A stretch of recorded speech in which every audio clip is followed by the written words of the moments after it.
Hello, BookTube. I have a cool Hep Friday AM reading for you. Uh, this is a These are six of the books that I'll be reading this weekend. I think there'll probably be more.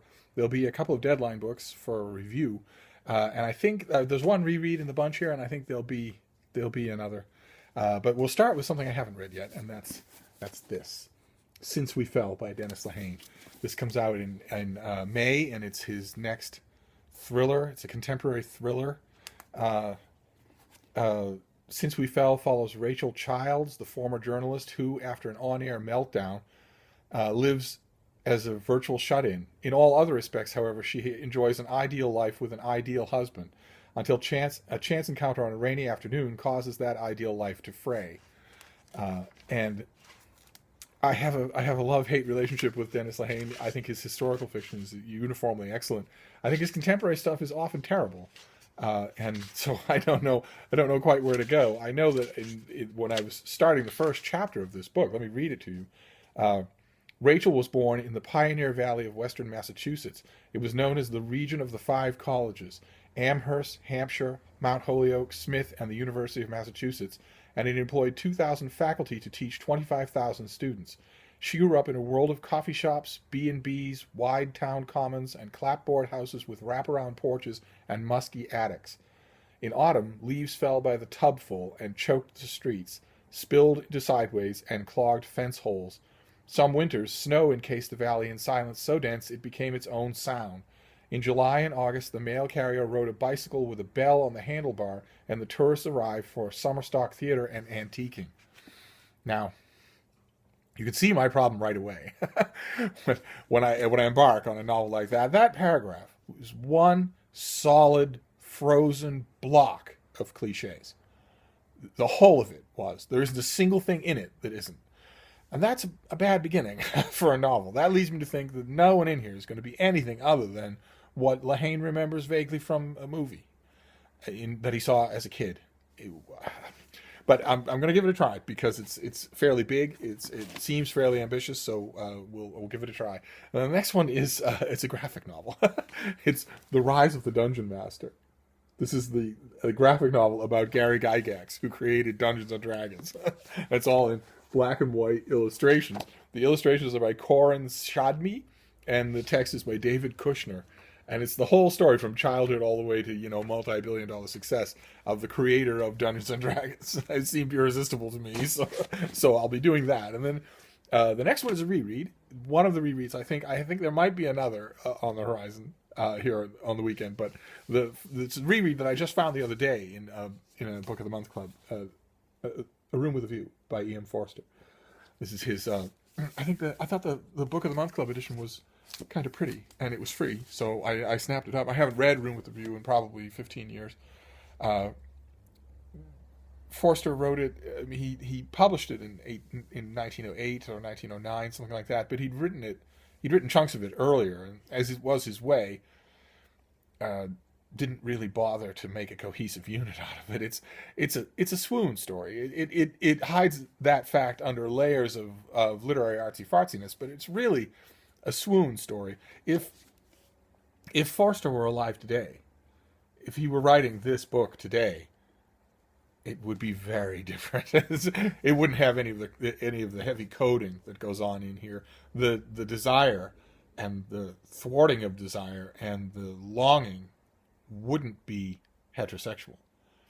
Uh, and it wouldn't be buried under so much bricolage. But but those are old opinions. I might think different. I might like it better this time around. So I take the occasion of finding a new hardcover to do a little rereading. And then the next one is something we've seen on this channel just recently. I got this in the mail just the other day. This is The Life of Harish Chandra by Raghavanka. It's part of the Murty Library of Indian Classics put out by the Harvard University Press. And I did a little research on this. I got 4 of them the other day, you might have seen. And I did a little research on this. It seems like a variation on the story of Job, where a man loses everything and has to retain, has to stick to his principles. But the thing that amazed me about this, or let me find you, a poet from northern Karnataka, trained in the twin traditions of Sanskrit and Kannada, Raghavanka negotiates a unique space for himself in the Kannada literary canon through important thematic, formal, and stylistic innovations.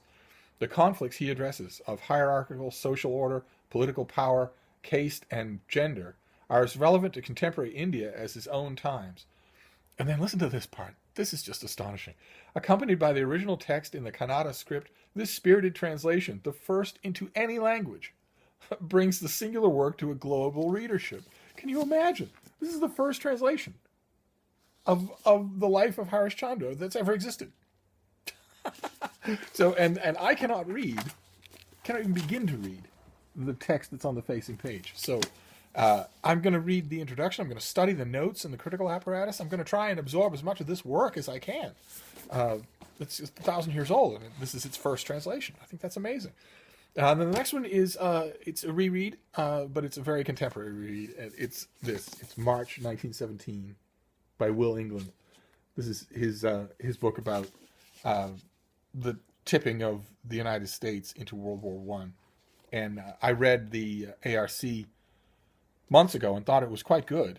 And in the intervening time between then and now, this has sort of come up onto my radar to review for the Christian Science Monitor. So I'll be rereading it, and the purist among you who don't like to hear this sort of thing probably stop your ears, but I will be rereading it pencil in hand. Now that I know that I'm going to be giving it close critical attention. Even though I only have 850 words, there's only so much I can do. By the time I've told the story to my readers, half of that word count will be gone. But I'll do what I can.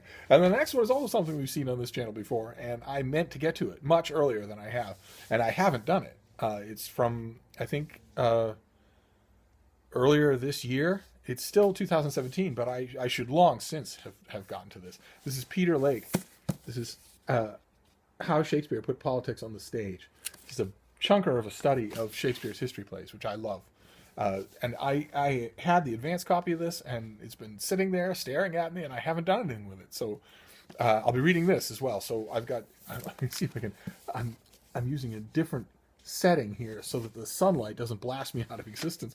We've got Shakespeare, Woodrow Wilson and the Tsar, the Life of Harish Chandra, A Room with a View, Dungeons and Dragons Illustrated, and the new Dennis Lehane.